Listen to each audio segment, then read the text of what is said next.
Alright, ngikubingelele-ke mthando wezemidlalo ngalesikhathi ngibingelele kuphi nakuphi la ubukele khona-ke mawuthi-ke usuku lakho lokuqala ukuyona-ke le channel awenze kanje u-like ividiyo ebese-ke uyasubscribe kuyona-ke i-channel ungaphinde-ke uciphe notification bell ukuze uthole ama-notification uma kukhona-ke ividiyo esiyifakayo. Sibhekela-ke nje ama-transfer umazi kuyona-ke i-Betway Premiership sokubhekela laphaya kwezimnyama amabhakabhaka i-Orlando Pirates-ke ibhakabhaka impela-ke ngathi-ke lifuna ukubaqeda nya abadlali be-Stellenbosch FC. Ibhakabhaka ne-Stellenbosch FC engathi-ke ubudlelwano babo buqine kakhulu. Kunomdlali okubekwa ukuthi-ke Orlando Pirates ifuna ukuthi-ke imsayine futhi kulona-ke leli windi lama-transfers. Ibhakabhaka kubekwa ukuthi-ke lifuna umdlali oyi-midfielder laphaya uFazer Abrahams ogijima-ke kusona-ke i-Stellenbosch FC.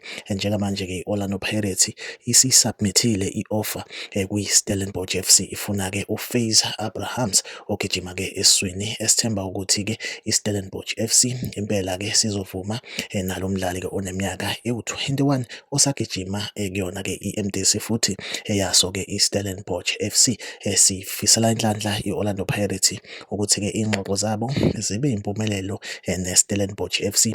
Simbone-ke umfoka Abrahams egijima esiswini laphayana-ke kwezimnyama. Iyona update engiyiphethe-ke njengamanje. Like ividiyo, subscribe kuyona-ke i-channel. Mina nawe ngizohlezi ngikhona la ngulethela-ke ama-transfer news kanjalo nama-transfer umazi kwi-Betway Premiership. Okwamanje-ke ividiyo yethu asibambe la, nisale kahle.